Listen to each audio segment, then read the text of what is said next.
여러분 안녕하십니까? 김건희 여사의 명품백 수수 의혹과 관련해 국민권익위원회 위원 15명 중 7명이 윤석열 대통령에 대해서는 사건 종결 처리를 해선 안 된다는 의견을 피력한 걸로 확인됐습니다. 어제 기습 발표는 청탁금지법 위반 사항 없음이라고만 나왔지만 사실 권익위 내부에선 의견이 엇갈려 최종 표결까지 이뤄졌는데 윤 대통령은 단 한 표 차이로 수사기관에 넘겨질 상황을 피했던 겁니다. 김건희 여사에 대해선 15명 중 6명이 수사기관에 사건을 넘겨야 한다는 의견을 냈습니다. 오늘 첫 소식 김민영 기자입니다. 국민권익위원회는 김건희 여사의 명품백 수수 의혹 신고 조사를 종결 처리할지 전원위원회에서 논의했습니다. 참석자는 유철환 권익위원장과 부위원장, 상임위원과 비상임위원 등 15명이었습니다. 쟁점은 청탁금지법에 공직자 배우자에 대한 제재 규정이 없다는 이유로 조사를 종결하는 게 적절한지 여부였습니다. 의견은 엇갈렸습니다. 1시간 반 넘게 걸린 회의에서 유무죄 여부를 떠나 최소한 수사기관 판단을 맡겨보자는 의견이 나왔던 것으로 전해졌습니다. 이견이 좁혀지지 않아 끝내 합의에 이르지 못했고 결국 위원들은 종결 처리 여부를 표결에 붙였습니다. 결과는 종결 9표, 이첩 3표, 송부 3표였습니다. 이첩은 범죄 혐의가 있다고 보고 신고 사건을 수사기관에 보내는 결정이고 송부는 범죄 혐의 여부는 불확실하지만 수사기관에 보내는 처분입니다. 6명은 김건희 여사의 명품백 수수 사건을 수사기관으로 보내야 한다고 봤던 겁니다. 배우자의 명품백 수수를 알았는지 윤석열 대통령도 신고 대상이었는데 윤 대통령 조사까지 종결할지에 대해선 종결 8표 대 송부 7표로 한 표 차로 종결 처리가 우세했던 것으로 전해졌습니다. 권익위는 결국 조사를 종결 처리했습니다. 어떤 논의가 있었는지는 일체 밝히지 않았고 단 1분의 브리핑을 마친 뒤 취재진의 질문도 전혀 받지 않았습니다. 사안이 종결될 때까지 핵심 인물에 대해선 조사도 없었습니다. 명품백을 건넨 최재형 목사는 MBC와의 통화에서 권익위로부터 문자나 전화, 이메일 등 그 어떤 연락이 온 적이 없고 소환 조사도 받은 적이 없다고 말했습니다. 이 의혹을 신고했던 참여연대는 권익위의 결론은 궤변이라고 비판했습니다. 청탁금지법은 공직자의 배우자에도 적용이 됩니다. 배우자를 통해서 공직자에 대한 금품 제공이 우회적으로 이루어지는 것을 막기 위함입니다. 참여연대는 반부패 전담기구가 최고 권력자 앞에 바싹 엎드려 이유도 없이 면죄부를 줬다며 처분 결과를 받는 대로 행정소송 등 대응에 나서겠다고 예고했습니다. MBC 뉴스 김민영입니다. 앞서 보신 것처럼 현 정부에서 임명된 위원이 대다수인 권익위 내부에서도 어제 결정을 두고선 의견이 팽팽하게 엇갈렸는데요. 특히 김건희 여사의 경우 공직자의 배우자는 처벌 대상이 아니어서 위반 사항 없음이라고 했지만 이번 건처럼 공직자의 배우자가 금품을 받아 문제가 된 사례를 들여다보니 공직자 본인이 처벌을 받았던 경우가 있는 걸로 확인됐습니다. 이준희 기자입니다. 김건희 여사가 300만 원짜리 디올백을 받는 장면은 영상에 그대로 담겼습니다.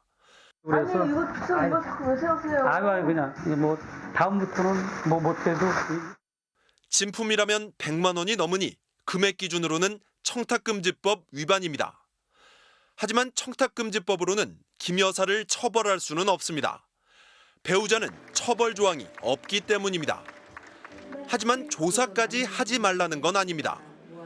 2020년 아내가 전 유치원 단체 관계자에게 40만 원 상당 금품을 받은 사실이 드러난 장휘국 당시 광주광역시 교육감.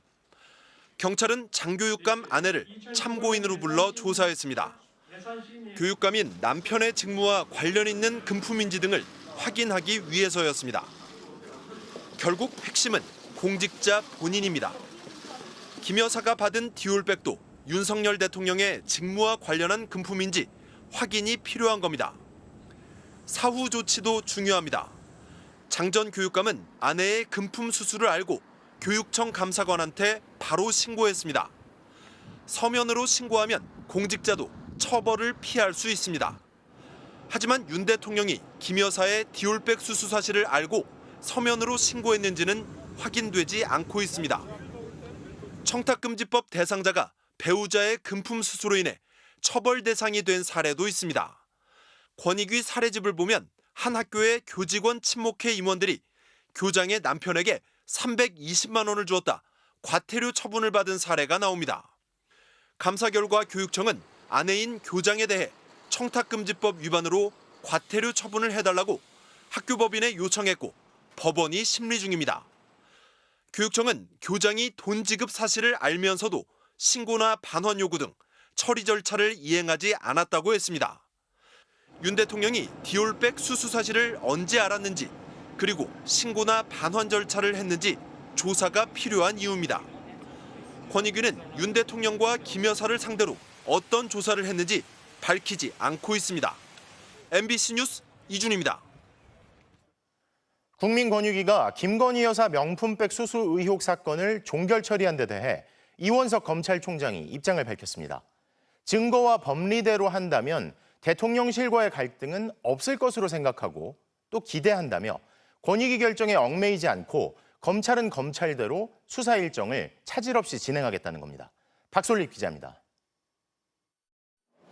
이원석 검찰총장이 출근길에 김건희 여사 명품백 수수 의혹 수사에 대한 입장을 밝혔습니다. 권익위원회 결정과 상관없이 검찰은 검찰대로 수사하겠다고 했습니다. 검찰은 검찰 차원에서 수사 일정을 차질 없이 진행할 것입니다. 이 총장은 수사 일정을 여러 차례 언급했습니다. 오는 9월 임기가 끝나는 만큼 그 안에 김 여사 조사를 마무리하겠다는 뜻으로 읽힙니다. 김 여사 소환을 둘러싼 대통령실과 갈등설에 대해서는 이렇게 답했습니다. 증거대로 그리고 법리대로만 한다면 그러한 일은 없으리라고 저는 생각합니다. 그렇게 기대하고 있습니다. 김 여사를 불러 조사할 때 도이치모터스 주가 조작 의혹도 동시에 조사할 수 있냐는 질문에 대해서는 부인하지 않았습니다. 윗선에서 또 보고가 오고 협의해서 차질 없이 진행하도록 하겠습니다. 이 총장은 또 이화영 전 경기도 평화부지사의 대북 송금 1심 선고와 관련해 민주당을 중심으로 수사팀 탄핵 주장, 재판부 비판이 이어지는 데 대해서는 법치주의 훼손이라고 지적했습니다. 검찰을 넘어서서 사법부에 대한 압력 그리고 우리 헌법에 나오는 재판의 독립, 사법부의 독립에 대한 심각한 침해라고 보고 있습니다. 이재명 더불어민주당 대표 추가 기소와 관련해서는 300쪽가량 되는 이 전 지사의 판결문을 분석하고 있다고 밝혔습니다. 검찰은 판결 분석을 마치는 대로 이 대표를 제3자 뇌물 혐의 등으로 재판에 넘길 계획인 것으로 알려졌습니다. MBC 뉴스 박솔립입니다. 이렇게 논란의 중심에 있는 김건희 여사는 지금 윤 대통령과 함께 해외 순방 중입니다. 권익위 발표 이후 오히려 명품백 수수 의혹 얘기는 더 나오고 평소와 약간 달랐던 차림새를 비롯해 김 여사의 일거수일투족은 더 주목받는 분위기인데요. 야권이 일제히 비판하는 가운데 대통령 부부는 어떤 일정을 소화하고 있는지 강현섭 기자가 보도합니다. 중앙아시아 3개국 순방 첫 번째 방문국인 투르크메니스탄에 도착한 윤석열 대통령. 기마대의 호의를 받으며 공식 환영식에 참석합니다. 윤 대통령은 베르디 무하메도프 대통령과 1시간 40분간 정상회담을 갖고 에너지 관련 협력 방안을 논의했습니다. 이어진 공식 만찬에서는 좀처럼 모습을 보이지 않는 것으로 알려진 투르크 대통령의 부인까지 동석했다고 대통령실은 전했습니다. 이번 국빈 만찬에 투르크메니스탄 대통령 부부가 함께 참석한 것은 그만큼 이번 방문에 매우 특별한 의미를 부여하고 있다는 것을 보여줍니다. 김건희 여사는 6개월 만에 윤 대통령의 해외 순방길에 동행했습니다. 서울공항을 출발할 때에도 또 투르크메니스탄에 도착할 때에도 손에는 에코백을 들었습니다.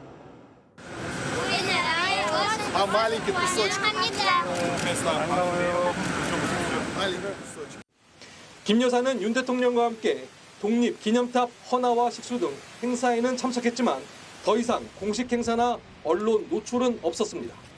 공교롭게도 김 여사가 순방길에 오르자 국민권익위원회는 명품백 수수 의혹 사건을 종결 처리했습니다.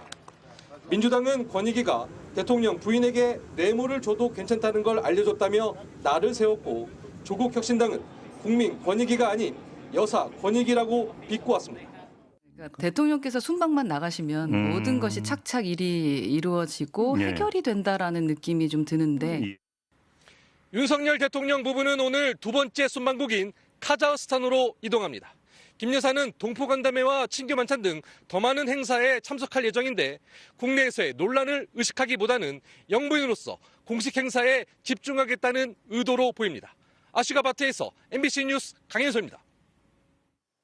어젯밤 단독으로 국회 18개 상임위 가운데 11개 상임위원장을 임명한 더불어민주당이 오늘 곧바로 첫 상임위 회의를 열고 쟁점 법안 처리에 시동을 걸었습니다. 오늘은 공영방송 지배구조를 개선하는 방송 3법을 처리할 과방위를 연대 이어 내일은 최상병 특검법을 다루는 법사위 회의를 예고하며 고삐를 쬐고 있습니다. 정상빈 기자입니다. 국회의장 사죄하라! 사죄하라! 사죄하라! 사죄하라! 국민의힘 의원들이 국회의장을 막아섰지만 시위만으로 192석 대 108석, 수적 열세를 극복할 수는 없었습니다. 늦은 밤 더불어민주당 등 야권은 전체 18개 중 11개 상임위 위원장을 선출했습니다. 정청래 의원이 법제사법위원장에 당선되었음을 선포합니다. 법제사법위원회 정청래, 운영위 박찬대, 과학기술정보방송통신위 최민희 등 친명 강성주자들이 대거 포진했습니다. 이어 위원장 선출 하루 만에 과방위원회 회의가 소집됐습니다. 국민의힘 위원석은 모두 빈자리였습니다. 지금 국민의힘 의원님들께서 불참한 가운데 첫 회의를 하게 돼서 마음이 무겁습니다. 야당 과방위원들은 주요 과제로 공영방송 지배 구조를 개선하는 방송 3법 추진을 제시했습니다.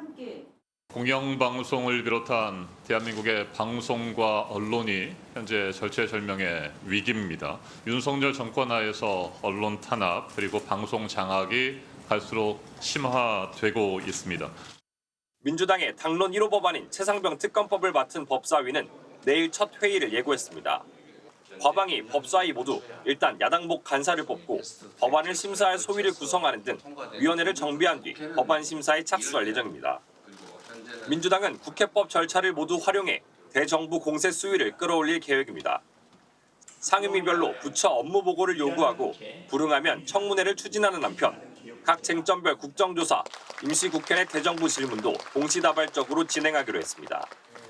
당장 민주당 소속 국토교통위 위원들은 자체 회의를 열고 서울 양평고속도로 종점 변경 의혹 국정조사를 추진하기로 했습니다. 민주당은 아직 위원장을 선출하지 않은 7개 상임위 위원장도 마저 뽑겠다며 모레 13일 본회의 소집을 요구했습니다. 국민의힘이 협상에 계속 불응하면 4년 전처럼 민주당이 18개 상임위를 독식하는 수순을 밟게 됩니다. MBC 뉴스 정상빈입니다. 하지만 지금은 그건 아닙니다. 왜냐? 강대강의 대치로 맞설 것을 천명한 것은 오히려 정부 여당이기 때문입니다. 국민의힘에서 국회 보이콧 얘기가 나오는 가운데 과거 국민의힘 대표를 지낸 개혁신당 이준석 의원이 오늘 한 얘기입니다. 국민의힘이 약자로서의 소수당 배려를 주장하려면 더 약자인 보통 사람들의 목소리에 귀 기울여 먼저 최상병 특검을 받으라는 거죠. 또 여당이 국회의 관례를 주장하려면 과거 대통령들이 자신 관련 특검을 거부하지 않았던 관례부터 지켜라. 집권 여당의 국회 보이콧은 상상하기 어렵다. 여당이 국회를 방치할 순 없지 않느냐는 쓴소리도 나옵니다. 이번 총선에서 참패한 여당을 과거 선거들에서 선전으로 이끈 이들의 목소리인데 국민의힘의 지금 분위기는 어떨까요? 손하늘 기자의 보도를 보시죠. 쟁점 상임위를 무기력하게 넘겨주고는 자정까지 난상 토론을 벌인 국민의힘 의원들이 10시간 만에 다시 국회에 모였습니다. 그러고 나서 10분 만에 우원식 국회의장의 사퇴를 요구하는 결의안을 당론으로 채택했습니다. 국회를 대표하는 국회의장으로서의 직무 수행이 불가능하다고 판단되는 바 제22대 국회의 정상적 운영을 위해 우원식 국회의장의 사퇴를 당 내에서는 격앙된 반응들이 나왔습니다. 의원직 사퇴 등 배수진을 치자, 한 달간 로텐더홀에서 농성을 하자, 대규모 장외 집회를 열자, 심지어 우 의장을 국회의장으로 호칭하지 말자는 강경 발언들이 쏟아졌습니다.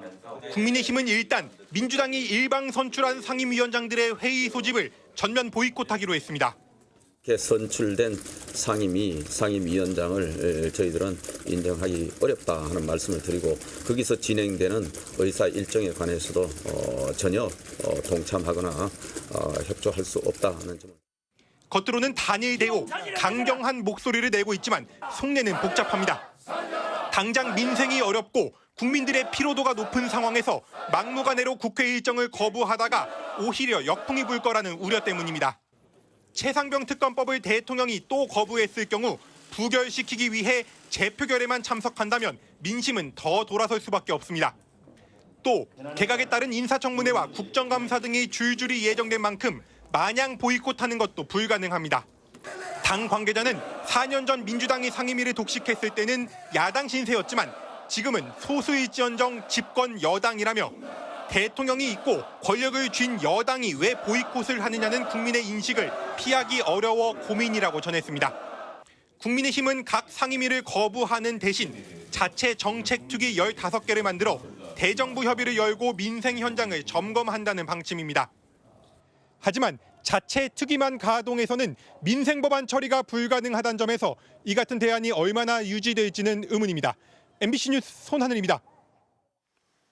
대북전단과 대남 오물풍선으로 접경지 긴장감이 커지면서 경기도가 직접 대응에 나섰습니다. 경찰이 탈북단체의 전단 살포를 당장 제지하기는 어렵다고 밝히자 오늘부터 경기도 특별사법경찰관이 순찰을 돌면서 대북전단 살포 예상 지역을 감시하겠다고 나선 겁니다. 이재욱 기자입니다.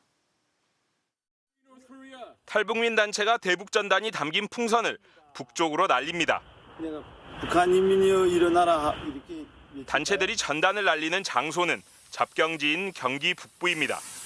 북한의 대남 오물풍선도 수도권에 집중 낙하하는 등 긴장감이 높아지자 경기도가 긴급 대책회의를 열었습니다. 탈북단체의 대북전단 살포 예상 지역에 오늘부터 특별사법경찰관을 출동시켜 감시를 강화하기로 했습니다.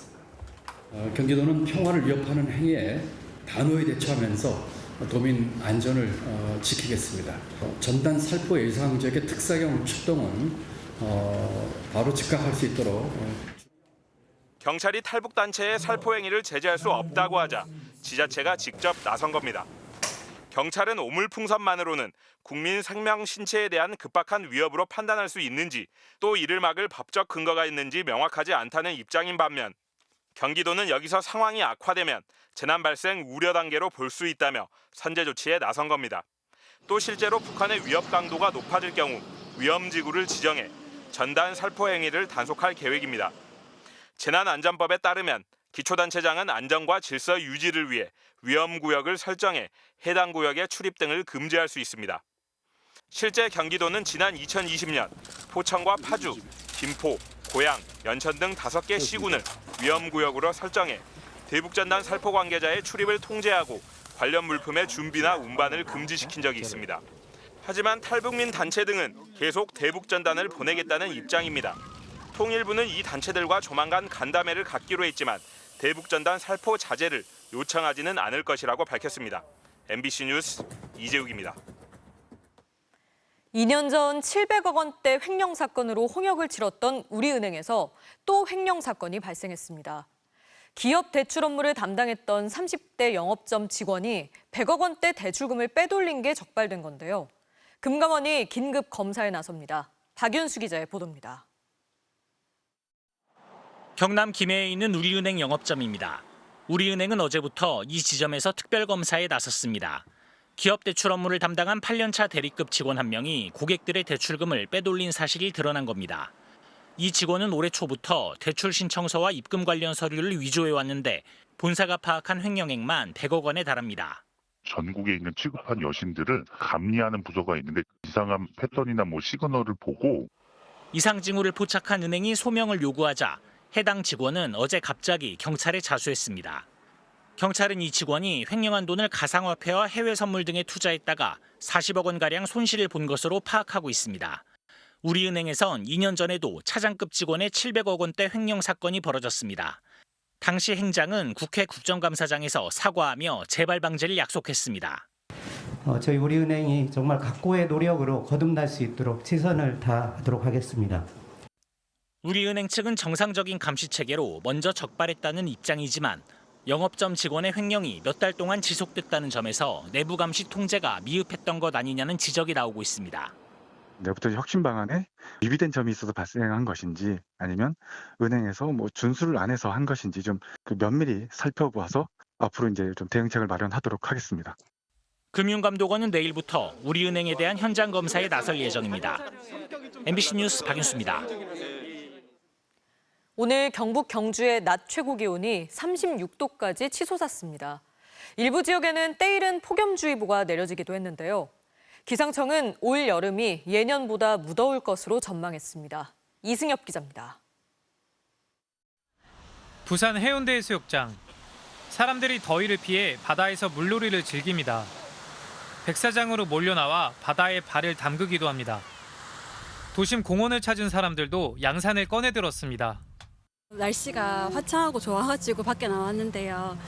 그래도 많이 더운 것 같아요. 지금 6월인데 지금 이 정도 더우면 나중에는 얼마나 더 더울까 걱정. 생업으로 더위를 피하지 못하는 사람들은 6월 중순부터 찾아온 무더위가 반갑지 않습니다. 많이 더웠지 오늘도. 이래갖고 이제 갈수록 힘들어서 어떻게 사냐고. 너무 덥잖아. 이틀 연속 폭염특보가 내려진 대구에선 아스팔트 도로마다 물을 뿌리며 더위 잡기에 나섰습니다. 부산도 덥다고 생각했는데 이제 듣고 오니까 기차에서 내리자마자 너무 더워서. 폭염특보가 전남 일부 내륙, 경기 용인으로 확대된 가운데 강원 강릉에선 어젯밤 기온이 25도 아래로 떨어지지 않으며 전국에서 올해 첫 열대야도 발생했습니다. 지난해보다 6일 빠른 기록입니다. 오늘 낮 최고 기온은 경북 경주가 36도로 예년보다 9도 이상 높았고 대구 34.5도, 서울 31.6도 등 내륙을 중심으로 7월 중순 수준의 기온을 보였습니다. 때이른 더위에 열사병 등 온열 환자는 지난해 같은 기간보다 30% 넘게 늘어난 것으로 나타났습니다. 기상청은 올 여름이 예년보다 더 무더울 것으로 내다봤습니다. 열대 서태평양, 인도양 및 대서양의 해수면 온도가 높게 유지되면서 기온이 평년보다 높을 가능성이 있습니다. 또한 당분간 전국 대부분 지역에서 체감온도가 31도를 웃도는 더위가 이어지겠고 오늘 밤 사이 일부 강원 동해안에선 열대야가 나타날 것으로 예보했습니다. MBC 뉴스 이승엽입니다. 오늘 아침 인천공항에 착륙하던 미국 항공사 소속 화물기가 타이어 바람이 빠져 활주로 한가운데 멈춰서는 사고가 일어났습니다. 이 사고로 해당 활주로가 거의 종일 폐쇄되면서 수백 편의 항공편 운항이 차질을 빚었습니다. 김지성 기자의 보도입니다. 인천국제공항 활주로에 미국 아틀라스 항공사 소속 화물기가 오도 가도 못한 채 서 있습니다. 이 화물기는 미국 알래스카로 가기 위해 오늘 새벽 5시쯤 인천국제공항 제3 활주로에서 이륙했습니다. 하지만 기체 결함으로 이륙 2시간 만에 인천공항으로 돌아오면서 제1 활주로로 착륙했는데 그 과정에서 타이어 바람이 빠진 겁니다. 이미 이륙할 때부터 타이어 일부가 파손된 걸로 알려졌습니다. 타이어 조각이 있는데 조각이 떨어졌나 봐요. 인명피해는 없었지만 종일 수백 편의 항공편 운항이 차질을 빚었습니다. 전체 활주로 4곳 중 화물기가 멈춰선 활주로와 재포장 공사 중인 활주로를 뺀 2곳으로만 이착륙이 이뤄졌기 때문입니다. 와이프 친정 간다 그래가지고 시즈오카 가려고 하고 있었거든요. 처제가 이제 마중 나오기로 했는데 항저에서 비즈니스 때문에 오시는 손님이 있어가지고 마중하러 이제 왔는데 생각보다 이제 비행기 조금 지연이 돼가지고 비행기에 탑승한 채 3시간 넘게 이륙을 기다린 승객들도 있었습니다. 해당 화물기는 타이어를 교체한 뒤 사고 발생 11시간이 지난 오후 6시쯤에야 활주로 밖으로 옮겨졌고 저녁 7시 반부터 활주로 운행도 재개됐습니다. 국토교통부 항공철도 사고조사위원회는 현장 조사를 진행하고 정확한 사고 원인을 들여다보고 있습니다.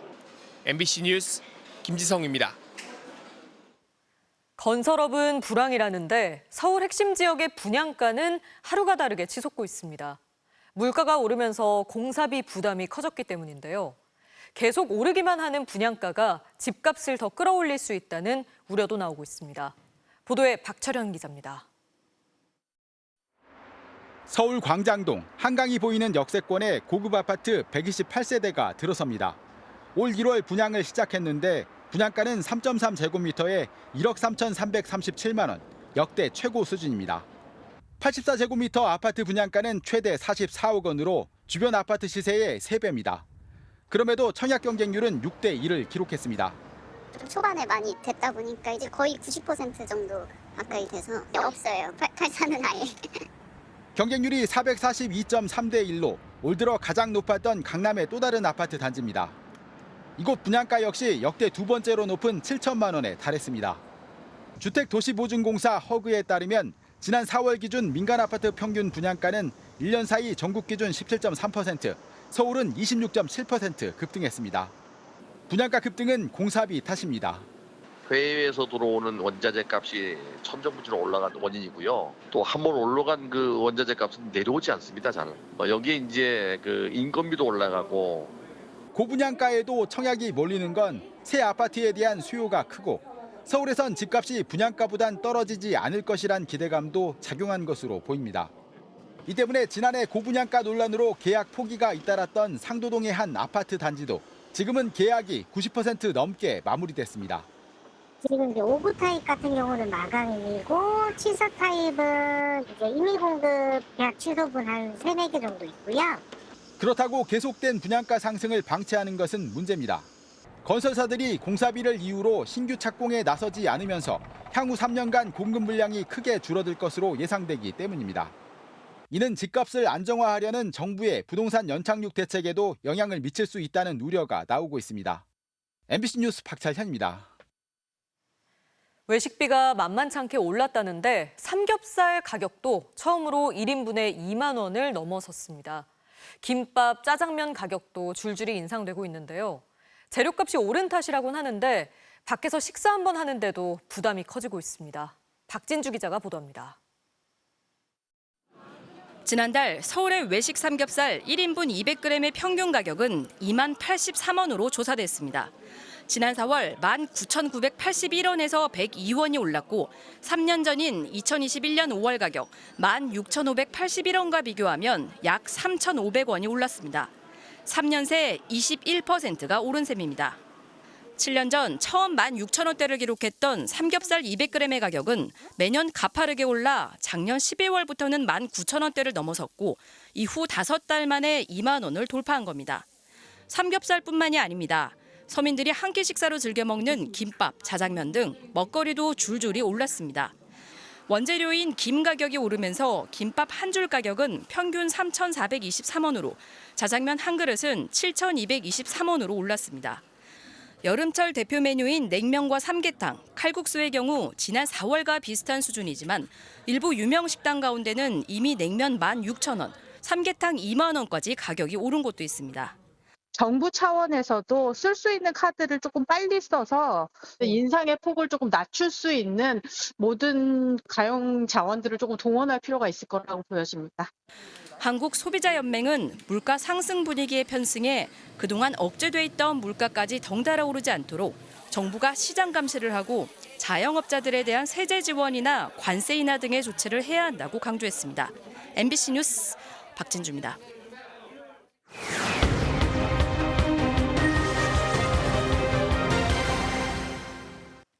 섬에 있는 게 아닌데 섬이라 불리는 수도권의 아파트 단지가 있습니다.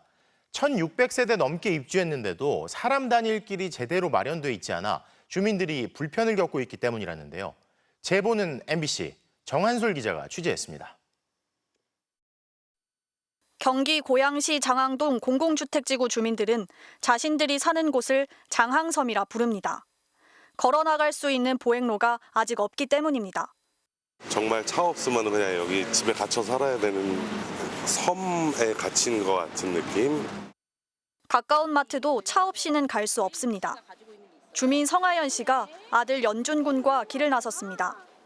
하지만 길목마다 공사 자재가 앞길을 막습니다. 그마저도 곧 끊겨 더는 걸어갈 수 없습니다. 못 가겠다, 그치? 여긴 차도잖아. 돌아가야겠다, 우리, 그치? 장항지구엔 지난 3월 말 2,300세대가 입주를 시작했고 현재 70%가 입주를 마쳤지만 보행로는 여전히 공사 중입니다. 아파트를 벗어난 직후입니다. 보행로가 있어야 할 자리는 이렇게 아직까지 흙만 깔려 있습니다. 차도 역시 사방이 공사장이라 위험하긴 마찬가지입니다. 공사 자재를 실은 대형 차량들이 쉴 새 없이 오가는 데다 복잡하게 얽힌 도로엔 유도선도, 안내 표지판도 보이지 않습니다. 택시는 막힌 길로 잘못 들어갔다 되돌아가고 현장을 찾은 취재진도 그만 길을 잃었습니다. 여기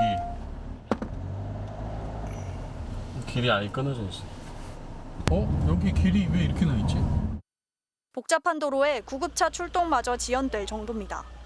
근처 소방출동대에서 장항지구까지 4km 안팎, 5, 6분 거리인데 실제 걸린 시간을 보면 10분 이상이 대부분이었습니다. 결국 일산소방서는 출동로를 확인하기 위해 지리조사를 해달라는 공문을 각 출동대에 보내기도 했습니다. 주민들은 시행사인 LH가 도로 정비도 제대로 하지 않고 입주를 먼저 시킨 게 문제라고 입을 모았습니다. 첫 입주라서 이제 어느 정도 불편하면 당연히 다들 예상하고 들어는 왔는데 너무 생각한 거랑 다르게 연결되는 도로가 하나도 없다. 이와 관련해 LH 측은 장항지구 부지에서 불법 매립된 쓰레기가 다량 발견돼 공사가 지연됐으며 이미 정해진 입주 개시일을 미룰 순 없었다고 해명했습니다. 대신 지난달 말이었던 입주 기한을 7월 말까지 연장했으며 보행로는 이달 말까지 마련하겠다고 밝혔습니다. MBC 뉴스 정한솔입니다. 쿠팡이 채용 배제를 위한 명단을 만들어 관리해왔다는 이른바 쿠팡 블랙리스트 의혹. 지난 2월 MBC 보도 이후 쿠팡에 대한 수사가 시작됐고 노동인권단체 중심으로 대책위원회도 꾸려졌습니다. 그런데 넉 달이 지나도록 수사에는 별다른 진척이 없습니다. 이에 대책위가 오늘 담당 경찰이 쿠팡 측 입장에 기운 듯한 태도를 보인다며 공정한 수사를 촉구하고 나섰습니다. 백승우 기자의 보도입니다. 지난 2월 MBC는 이른바 쿠팡 블랙리스트 의혹을 보도했습니다. 쿠팡이 2017년부터 6년간 채용 배제를 위해 16,000여 명의 기피 인물 명단을 만들어 활용했다는 게 주요 내용입니다. 핵심적인 의무는 사유 1이었습니다. 실제 근무했던 곳과 별도로 왜 하필 대구 1센터와 대구 2센터로 표기했을까? 비판 보도를 했던 기자들과 쿠팡 문제를 지적했던 대학생, 국회의원은 물론 알 수 없는 이유로 명단에 오른 사람들도 많았습니다. 당시 쿠팡은 직원에 대한 인사평가는 회사의 고유 권한이자 책무라며 악의적 보도라고 반박했습니다. 보도 이후 노동인권단체로 꾸려진 쿠팡 대책위는 근로기준법과 개인정보보호법 위반 혐의로 쿠팡을 고발했습니다. 그러나 이후 4개월이 지나는 동안 경찰 수사는 수사관 한 명이 쿠팡을 찾아가 30분간 방문 조사를 한 게 전부라고 대책위는 주장했습니다. 블랙리스트 의혹 명단은 사내 전산망에서 다운로드됐는데 압수수색 등 강제 수사는 없었다는 겁니다. 적시 신속한 수사를 하지 않으면 회사가 얼마든지 증거를 인멸할 수 있는 사건입니다. 그럼에도 불구하고 무려 3개월이나 지나서야 현장을 방문했는데 쿠팡 대책위는 오늘 담당 경찰을 교체해달라며 수사관 기피 신청서를 제출했습니다. 대책위 측은 특히 수사 과정에서 담당 수사관이 개인정보는 정당한 인사관리 방식이었다는 쿠팡의 입장을 옹호하는 듯한 태도를 보였다고 주장했습니다. 언제 우리가 개인정보를 이런 식으로 이용하라고 동의했습니까? 우리를 고용하지 않는데 사용하라고 동의한 적이 없습니다. 회사의 정당한 업무이고 인사평가입니까? 경찰은 공정한 수사를 계속 진행하고 있고 수사 내용에 대해서는 말해줄 수 없다고 밝혔습니다. MBC 뉴스 백승우입니다. 박민 KBS 사장이 감사 동의도 없이 감사실 직원을 교체한 데 대해 법원이 감사의 독립성을 해칠 수 있다며 인사발령 효력을 정지시켰습니다. 지난해 11월 KBS에 취임한 뒤 방송장악 논란이 끊이지 않던 박민 사장의 인사조치에 대해 법원이 첫 제동을 걸었습니다. 윤상문 기자가 보도합니다. 지난 2월 박민 KBS 사장은 감사 실무를 총괄하는 실장과 부사장 등 3명을 한 번에 교체했습니다. KBS 내부 규정상 감사가 요청해야 직원을 교체할 수 있는데 순환 보직을 위해 필요하다는 이유로 감사 요청 없이 인사를 강행한 겁니다. 곧이어 열린 이사회에서 박 사장은 지난해 11월 취임 당시 자신이 지목했던 불공정 보도에 대해 특별 감사를 예고했습니다.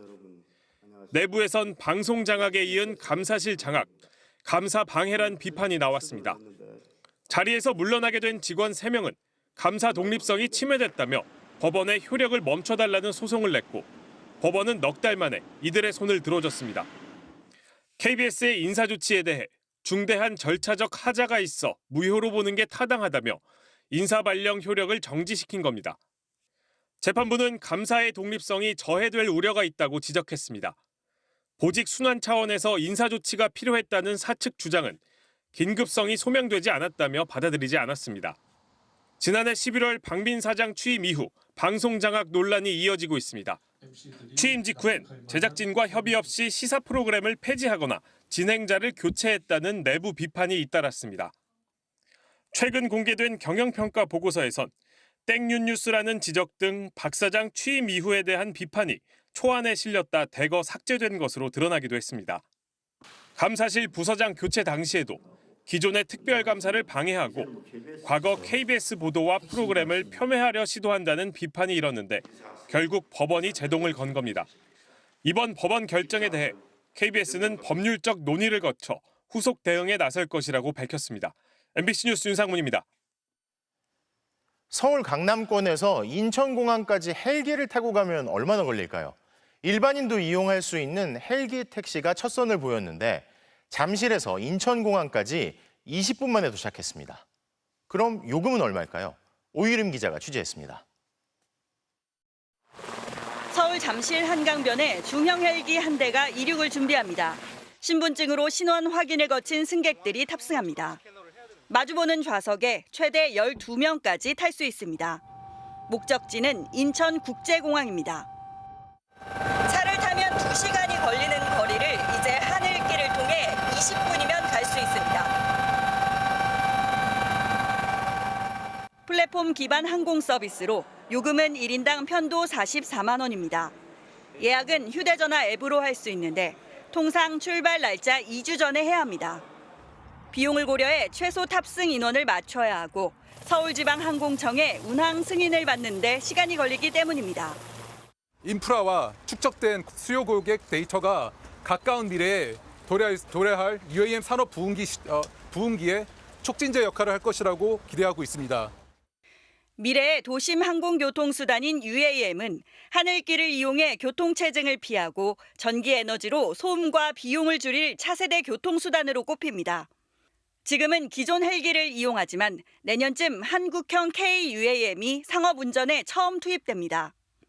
독일과 미국에서 개발한 UAM 기체 석 대를 들여와 오는 8월부터 전남 고흥의 UAM 실증단지에서 기체와 통신 체계를 점검합니다. 정부는 앞으로 1,000억 원을 들여 항행관리와 이착륙장을 운영할 기술을 개발하기로 했습니다. 항공 제조 산업의 육성, 정비 산업의 육성 이런 것들하고도 이제 연계가 된다. 자동차 산업에 이어서 우리나라의 굉장히 중요한 미래 먹거리 산업이 될 수 있는 여지가 굉장히 많죠. 전 세계 UAM 시장 규모는 오는 2040년 2천조 원이 넘을 것으로 예상됩니다. MBC 뉴스 오유림입니다. 학술 교류를 위해 중국을 방문한 미국인 대학 강사 4명이 한낮에 도심 공원에서 흉기를 든 괴한에게 피습당했습니다. 중국 정부가 최근 미국과의 학술 교류를 강화해 보겠다고 나선 와중에 이런 일이 벌어지면서 가뜩이나 얼어붙은 미중 관계는 더 경색될 수 있다는 전망도 나옵니다. 베이징에서 이혜인 특파원의 보도입니다. 외국인들이 땅바닥에 누워 고통을 호소하고 있습니다. 한 남성은 상의의 절반 이상이 붉은 피로 물들었습니다. 10일 중국 지린시 베이산 공원에서 미국인 4명이 흉기를 든 괴한의 공격을 받았습니다. 이들은 지린시 베이화 대학 초청으로 강의를 위해 방문한 미국 아이오와주에 있는 코넬 칼리지의 강사들로 휴일을 맞아 현지 대학 관계자와 함께 공원을 방문한 길이었습니다. 이들은 병원으로 옮겨져 치료를 받는 중으로 생명에 지장은 없는 것으로 알려졌습니다. 아직 범인은 잡히지 않은 상황으로 50대 남성을 이번 사건 용의자로 수배한다는 문건이 인터넷에 돌고 있지만 진위 여부는 확인되지 않고 있습니다. 중국 SNS에는 청나라 말기 폭력적 외세 배척에 나섰던 의화단이 부활했냐는 글도 올라오고 있습니다. 하지만 관영 매체들은 부정적 영향을 고려한 듯 이 사건을 다루지 않고 있고 인터넷에 올라오는 관련 글들도 모두 삭제되고 있습니다. 중국 공산당의 비공식 대변인으로 불리는 후시진 전 황구시보 편집인도 우연하게 외국인이 피해자가 된 사건이길 바란다고 밝혔습니다. 警方初步判断此案系偶发事件，目前正在进一步调查中。 제가 중국 특파원으로 근무한 3년 동안 외국 민간인을 대상으로 한 이런 묻지마식 공격은 처음 있는 일입니다. 특히 공격 대상이 전략 경쟁 속에 대중국 압박을 강화하고 있는 미국인이라는 점에서 상당한 파장이 예상됩니다. MBC 뉴스 이혜인입니다. 일본에서는 입주를 한 달 앞둔 아파트가 후지산 전망을 가린다는 이유로 철거 결정이 났습니다. 지역 주민들이 공사 초기부터 꾸준히 민원을 제기했는데 건설사는 오명을 남기고 싶지 않다며 지역 주민 입장을 존중해 철거를 결정했다고 밝혔습니다. 도쿄에서 현영준 특파원이 보도합니다. 도쿄도 쿠니타치시의 10층짜리 신축 아파트입니다. 후지산에서 직선 거리로 약 75km, 전망 좋기로 소문난 후지미 거리에 위치해 통창 밖으로 후지산 전경을 감상할 수 있습니다. 공사가 거의 마무리돼 다음 달 18가구가 입주할 예정이었는데 며칠 전 돌연 철거가 결정됐습니다. 아파트 공사가 시작될 때부터 지역 주민들이 후지산 전망을 가린다며 시에 민원을 제기했고 건설사가 주민 설명회까지 열어 설득해봤지만 주민들이 뜻을 굽히지 않자 지난 4일 아파트를 철거하겠다고 신고했습니다. 건축법을 위반한 것도 아니라 갑작스런 철거 결정에 주민들도 당황하는 분위기입니다. 取り壊すまでされてよかったのかどうかっていうのはちょっと何とも言いようがないですよね。景観のことだとすると思い切った決断だなという気がしますけどね。 해당 아파트는 한 채에 7천만 원에서 8천만 원에 분양됐는데 날벼락을 맞은 입주 예정자들에겐 건설사가 현금으로 보상에 나설 방침입니다. 일본에서 신뢰도가 높은 편인 건설사 측은 재검토 타이밍이 매우 늦었지만 후지산 전망은 지역의 자산이며 건설사로서 오명을 남기고 싶지 않았다고 밝혔습니다. 일본 언론들은 이번 철거 결정으로 건설사가 우리 돈 100억 원이 넘는 손해를 입을 것으로 전망하면서도 무분별한 부동산 개발에 경종을 울릴 수 있는 사례라고 평가했습니다. 도쿄에서 MBC 뉴스 현영준입니다. 4년 만에 의료계 총파업이 예고돼 초유의 의료 대란이 우려되는 가운데 대한의사협회장의 부적절한 발언이 잇따라 도마에 오르고 있습니다. 최근 한 의사에게 유죄 판결을 내린 판사의 얼굴을 공개하며 비난한 데 이어 오늘은 교도소에 갈 위험을 무릅쓸 만큼 중요한 환자는 없다고 말해 논란이 일고 있습니다. 이혜리 기자입니다. 지난 2021년 파킨슨병 진단을 받은 80대 남성에게 맥페란이란 소화제를 처방했다 업무상 과실치상 혐의로 기소된 60대 의사. 1심 재판부는 환자 병력을 제대로 확인하지 않고 약물을 처방했다며 금고 10개월의 집행유예 2년을 선고했고 최근 2심 재판부도 원심을 유지했습니다. 그러자 임현택 대한의사협회장은 지난 8일 SNS에 2심 판사의 얼굴과 이름을 공개하고 이 여자 제정신이냐는 원색적 비난글을 올렸습니다. 사흘 만인 오늘도 판결의 앙금을 드러냈습니다. 교도소에 갈 만큼 위험을 무릅쓸 중요한 환자는 없다며 앞으로 병원에 오는 모든 환자에 대해 매우 드물게 부작용이 있는 모든 항구토제를 쓰지 말라고 의사들에게 말했습니다. 전공의들의 집단 이탈 등으로 진료 공백이 장기화하는 상황에서 의료계 유일 법정단체의 대표가 논란이 될 발언을 쏟아내고 있는 겁니다. 일선 의사들도 임 회장의 SNS에 댓글을 달아 부적절하다고 비판했습니다. 4년 만에 의료계 총파업이 일주일 앞으로 다가온 가운데 17일부터 무기한 휴진에 돌입하기로 한 서울대 병원에 이어 고려대 의료원도 집단 휴진에 동참하기로 했습니다. 울산의대 교수들도 무기한 휴진 여부를 논의하고 있습니다. 반면 정부 관계자는 미복귀 전공의에 대한 행정처분 취소 요구는 받아들일 수 없다는 입장을 분명히 했습니다. 또 의대 증원 절차를 전면 중단하란 의협의 요구는 더더욱 받아들이기 어렵다고 밝혔습니다. MBC 뉴스 이혜리입니다. 학교폭력 피해 학생 유족의 소송을 맡고도 재판에 3번 연속 안 나타나 패소하게 만든 권경의 변호사 사건. 법원은 권 변호사와 소속 법무법인이 의뢰인에게 5천만 원을 배상하라고 판결했습니다. 구나연 기자의 보도입니다. 지난 2015년 학교폭력에 시달리다 숨진 고 박주원 양의 어머니 이기철 씨. 가해 학생과 학교에 책임을 묻는 소송을 냈지만 7년간 법정 다툼은 패소로 끝나버렸습니다. 2심에서 진 줄도 몰라 대법원 판단을 받을 기회도 놓쳤습니다. 사건을 맡겼던 권경의 변호사가 패소 사실을 숨겼기 때문입니다. 이뿐만이 아니었습니다. 알고 봤더니 권 변호사는 재판도 제대로 나가지 않았습니다. 불출석 횟수가 1심 2차례, 2심 3차례였습니다. 법원은 오늘 권 변호사와 소속 법무법인이 공동으로 이 씨에게 위자료 5천만 원을 지급하라고 판결했습니다. 다만 소송이 이겼을 개연성이 있다고 보기 어렵다며 재산상 손해배상 청구 금액 1억 원은 받아들이지 않았습니다. 대법원까지라도 갈 겁니다.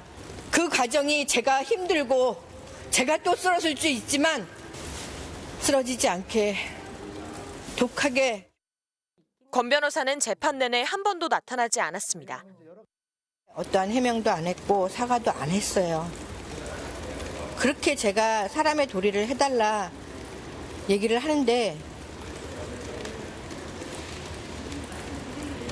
듣지 않고 그냥 자기만 숨어 있는 상태입니다. 이 일로 정직 1년의 징계를 받았던 권경의 변호사는 8월부터 다시 일할 수 있습니다. MBC 뉴스 구나연입니다. 고졸 취업자가 대학에 진학하면 국가가 장학금을 줍니다. 이른바 희망사다리 장학금인데요. 특성화고를 나와 중소기업에 3년 이상 다니면 대개 등록금 전액을 받을 수 있었습니다. 그런데 이걸 믿고 입학한 신입생들 대부분이 올해 지원을 못 받을 처지가 됐는데 정부는 설명조차 없었다고 합니다. 송서영 기자가 취재했습니다. 한 해 4조 원대의 국가장학금을 운용하는 한국장학재단의 희망사다리 장학금. 특성화고를 나와 중소기업 등에서 일하다 대학을 가면 등록금을 전액 지원받기도 해 인기가 높습니다. 올해 서울의 한 야간대학에 입학한 23살 강모 씨도 이 장학금을 신청했습니다. 하지만 통상 이맘때까지는 후불로 입금되던 1학기 장학금이 지금까지도 소식이 없습니다. 끝내 못 받을 거란 얘기는 한 단체 대화방에서 들었습니다. 받고 있는 선배님들이 많으니까 당연히 올해도 그러겠거니 하고 입학을 한 건데 이제 거의 한 학기가 끝나가는 와중에 그 사실을 알았으니까 좀 황당하죠. 실제로 지난해까지는 강 씨처럼 특성화고를 졸업해 3년 이상 중소기업에서 일하면 거의 장학금을 받았습니다. 희망사다리라더니 절망사다리 아니냐, 인생 계획을 다시 짜야 한다는 등 불만이 쏟아지고 있습니다. 적어도 다음 학기에는 줄 수 있겠다 뭐 이런 얘기가 있는 것도 아니고 하니까 학업을 계속 유지하는 게 맞는 건지도 사실 의문이 드는 거죠. 한국장학재단은 정부에서 내려주는 예산이 줄었기 때문이라고만 합니다. 작년에 지원받은 학생은 4,700여 명, 올해는 7분의 1 수준인 630명에 그칠 전망입니다. 그러다 보니 1학년 장학생 선발 규모를 대폭 줄였다는 건데 아무런 사전 안내나 공지도 없었다고 합니다. 단톡방에서 보고 알았죠. 거기서 저도 처음 알았어요. 제일 좀 짜증이 나고 화가 났던 건 이거를 개인이 이렇게 파헤쳐서 찾아보지 않으면 아예 몰랐던 거? 재단 측은 기존 장학생에 대한 지급 총액을 확정한 뒤 신규 선발 규모를 정하기 때문에 미리 알려줄 수 없었다고 밝혔습니다. MBC 뉴스 송서영입니다. 요즘 영상 콘텐츠는 1분 이하의 짧은 영상, 쇼츠가 대세라고 하죠. 영화도 13분짜리 숏폼 영화가 등장했습니다. 대세 배우 손석구 씨가 출연하고 제작에도 참여했다고 하는데요. 임소정 기자가 전해드립니다. 어두운 밤 아무도 없는 강변에 선 남자. 차 안에선 무전이 계속 흘러나옵니다. 인근 전기충전소 기물파손 신고 접수됐습니다. 전기차 충전소에 간 그가 꺼낸 건 낚싯대. 이후 정체를 알 수 없는 일이 벌어집니다. 러닝타임 12분 59초에 관람료는 단돈 1,000원. 자동차 카메라 7대로만 촬영한 독특한 시각과 주연 배우 손석구의 원맨 액션으로 낯선 시도와 파격이 엿보이지만 공개 방식은 전통적인 극장 개봉을 택했습니다. 새로운 형태의 경험을 할 수 있는 그 무언가가 나와서 극장이 오는 행위 자체가 좀 더 좀 다양해지면은 재밌지 않을까. 사실 이 작품은 현대차가 전기차를 홍보하려 기획한 겁니다. 그러나 창의적인 연출과 연기가 주목받으며 판타지아 국제영화제에도 초청됐습니다. 보통 사람들이 한쪽 방향으로만 바라보잖아요. 평소에는 보지 못하는 장면들을 이 자동차는 바라보고 있을 수 있고 새로운 이야기와 영화를 만들 수 있다고 생각했습니다. 짧게 즐길 수 있는 스낵무비는 디지털 플랫폼이 다양해지면서 등장했습니다. 2011년 박찬욱 감독이 아이폰으로 촬영해 베를린 영화제에서 상을 받은 33분짜리 영화 파란만장. 2022년 선보인 22분짜리 일장춘몽도 그중 하나입니다. 요즘엔 짧고 강렬한 콘텐츠에 대한 선호도가 더 높아져 쇼폼은 즐겨보는 콘텐츠 1위에 등극했습니다. 지난달 한국에서 18억 사용 시간을 기록한 1위 앱 유튜브. 네이버를 제치고 사용 시간 3위로 올라선 인스타그램. 모두 쇼츠와 릴스의 인기에 힘입은 것으로 조사됐습니다. 최근엔 네이버와 홈쇼핑까지 쇼폼 시장에 뛰어들었습니다. 콘텐츠 업계에선 긴 집중력을 요하지 않으면서 자극적인 쇼폼이 알고리즘을 업고 당분간 더 성장할 것이라 전망했습니다. MBC 뉴스 임소정입니다. 한국이 세계에서 가장 힘든 곳이다. 전 세계 친환경 에너지 전환을 주도하고 있는 아리백 측의 평가였는데요. 한국 재생에너지에 8조 원을 투자하기로 한 글로벌 기업 아마존도 똑같은 평가를 내놨습니다. 한국에서는 재생에너지 구하기가 너무 어렵고 이런 상황이 지속된다면 투자 순위가 바뀔 수도 있다고 경고했습니다. 현인아 기후 전문 기자가 보도합니다. My name is Ken Haig. I lead our energy and environmental policy work for Amazon Web Services for the Asia-Pacific region. 아리백 기업인 아마존은 지난해 말 국내 대기업과 60메가와트 용량의 태양광 구매 계약을 맺었습니다. 당장 내년까지 클라우드 서비스를 100% 재생에너지로 운용하기 위해서인데 한국에 더 큰 돈을 투자할 계획도 있다고 말합니다. It comes on the heels of our larger announcement around the AWS investment of nearly 8 trillion Korean won, or nearly $6 billion in cloud infrastructure across Korea. 그런데 한국에서 재생에너지를 확보하기가 너무 어렵다고 하소연합니다. Many of our suppliers in Korea and even many of our competitors are also looking for the same renewable energy purchases. It can be challenging not just to get approvals for the construction, but then also to get a grid connection. 공급망 내 협력사에도 재생에너지 사용을 요구하고 있지만 상황이 나쁘다고 합니다. It's a very small pie of renewable power available in Korea today. We're competing for a very small pie of new renewables projects. 아마존은 아시아 태평양 지역에서 인도 9건, 일본과 호주 4건 등의 재생에너지 공급 계약을 체결했다고 밝혔습니다. 그러나 재생에너지가 부족한 한국에서는 이제 첫걸음을 뗐다고 말합니다. 재생에너지 확보가 힘들면 투자의 우선순위가 바뀔 수도 있는지 물었습니다. In the meantime, if there is opportunity for us to invest in renewable power elsewhere, our investments will go first to those locations, right? 재생에너지 확보는 세계 경제의 대세가 됐다고 강조합니다. I think that the industry trend is that everyone is looking to decarbonize their supply chain. There's no question that today, the most immediately available and scalable, affordable, clean energy source is renewable power. 재생에너지를 따라 돈이 움직이고 있습니다.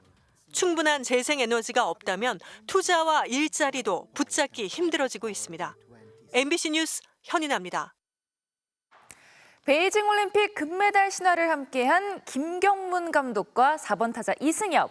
이 특별한 인연의 두 사령탑이 처음으로 감독 맞대결을 펼치게 됐습니다. 이명노 기자가 전해드립니다. NC 감독 시절 이후 6년여 만에 잠실구장을 찾은 한화 김경문 감독. 그라운드에 들어서자마자 반가운 얼굴을 향해 서둘러 발걸음을 옮깁니다. 제자에서 적장으로 만나게 된 두산 이승엽 감독입니다. 고맙습니다. 고맙습니다. 화이팅. 좋더라. 화이팅입니다. 좋은 경기 하겠습니다. 화이팅. 그리고 가겠습니다. 화이팅입니다. 2008년 베이징 올림픽에서 맺은 강렬했던 인연. 당시 김 감독은 일할 때 부진을 거듭하던 이승엽을 끝까지 4번 타자로 기용했고 이승엽은 일본과의 4강전에서 극적인 역전 투런포로 믿음에 화답한 뒤 눈물을 펑펑 쏟았습니다. 미안해서 제가 부진한데 경기에 나가는 게 죄송할 정도로 감독님을 위해서 쳐보고 싶다는 생각은 사실 해보지 않았었는데 제가 야구하면서 그런 첫 마음을 들게 해주신 감독님이시기 때문에 전승 우승 신화를 일군 김경문 감독표 믿음의 야구는 감독 이승엽에게도 적지 않은 영향을 미쳤습니다. 감독이 이 선수에게 믿음을 주고 마음을 편하게 해준다면은 그 선수는 더 경기력에서 더 좋은 모습을 보이지 않을까 생각합니다. 하지만 승부는 승부. 통산 900승을 바라보는 선배도 2년차 사령탑 후배도 양보할 생각은 없습니다.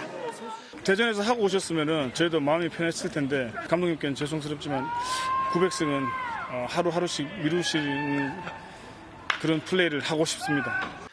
MBC 뉴스 이명로입니다. 배드민턴의 간판 안세영 선수가 국제대회를 성공적으로 마치고 단단해진 모습으로 귀국했습니다. 부상 후유증을 극복하면서 올림픽 금메달에 자신감을 갖게 됐습니다. 손장훈 기자입니다. 지난 2일 싱가포르 오픈 결승전 1세트. 안세영은 예상 밖의 플레이로 맞수 중국의 천이페이를 흔들었습니다. 강력한 스매시로 결정타를 꽂아 세트 포인트를 가져왔습니다. 그동안 강점인 스피드와 수비력을 바탕으로 긴 랠리에서 범실을 유도해 세계를 평정했지만 발상의 전환으로 한 단계 진화한 겁니다. 오래 뛴다는 게 결코 제 몸에 좋은 게 아니라고 생각이 들더라고요. 정말 뛰는 게임만 했다고 생각이 들어서 공격을 조금 더 보완을 했었던 것 같아요. 결과는 성공적이었습니다. 파리올림픽을 앞두고 치른 두 차례 실전 무대에서 모두 결승에 올라 우승과 준우승을 차지했습니다. 특히 부상 후유증을 극복한 게 가장 큰 소득이었습니다. 나는 이제 건강하다. 나는 이제 좀 자신 있다라는 걸 더 보여드리고 싶었었던 것 같아요. 정말 홀가분하고 좀 후련한 시합이었었던 것 같아요. 과정은 쉽지 않았습니다. 항저우 아시안게임 결승전 때 당한 무릎 부상 여파로 올 시즌 초 성적이 들쑥날쑥해지면서 몸 상태에 대한 수많은 억측과 끊임없이 싸워야 했습니다. 정말 부상 때문에 많은 의심과 또 수많은 억측, 축축 이런 게 제일 힘들었던 시간이었던 것 같아요. 트레이너 선생님이 자꾸만 이제 저희 생각을 바꾸려고 정말 싸우기도 싸웠고, 울기도 많이 울었고. 결국 스스로 몸 상태에 적응하는 법을 찾았고 이젠 누구도 이길 수 있다는 자신감까지 생겼습니다. 천이페이 선수랑은 이제 지금 상황이 다시 맞붙는다면 몇 대 몇 정도로 생각을 하세요? 제가 오히려 70%로 더 우위에 있다고 생각하고 있습니다. 올림픽 금메달을 꼭 딸 수 있도록 해야 될 것 같아요. MBC 뉴스 손장훈입니다. 프로야구 기아 김도영 선수의 황당한 아웃 장면입니다. 안타를 치고 세레머니를 하다가 베이스에서 발이 떨어져 태그아웃되고 말았네요. 화요일 밤 스포츠 뉴스였습니다.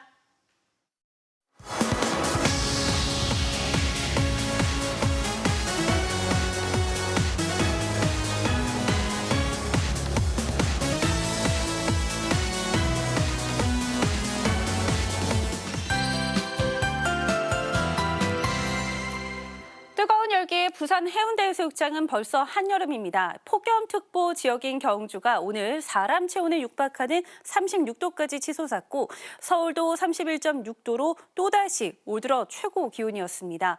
이 더위 때문에 쓰러지는 피해도 빠르게 늘고 있습니다.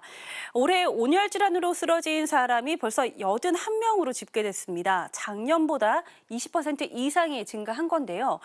이것은 오늘 119 구급대가 폭염 피해에 대비해서 얼음조끼 등의 물품 점검에 나선 모습입니다. 내일 폭염 영향 예보를 보시면 파란색이 관심, 노란색이 주의 단계인데 특히 노란색이 피해 발생 가능성이 높은 지역입니다. 무더위에 장시간 활동은 삼가시고요. 수분 섭취를 틈틈이 하시는 등 건강에 각별히 유의하셔야겠습니다. 내일도 전국이 대체로 맑겠고 볕이 강하게 내리쬐겠습니다. 밤사이 강릉의 최저 기온은 25도로 강원 동해안에서 이틀째 열대야가 나타나겠습니다. 낮 최고 기온은 서울이 30도, 강릉과 대구 34도까지 오르겠고요. 이번 주 내내 32도 안팎의 더위가 이어질 전망입니다. 날씨였습니다. 화요일 뉴스데스크 오늘 순서 여기서 마칩니다. 시청해주신 여러분 고맙습니다.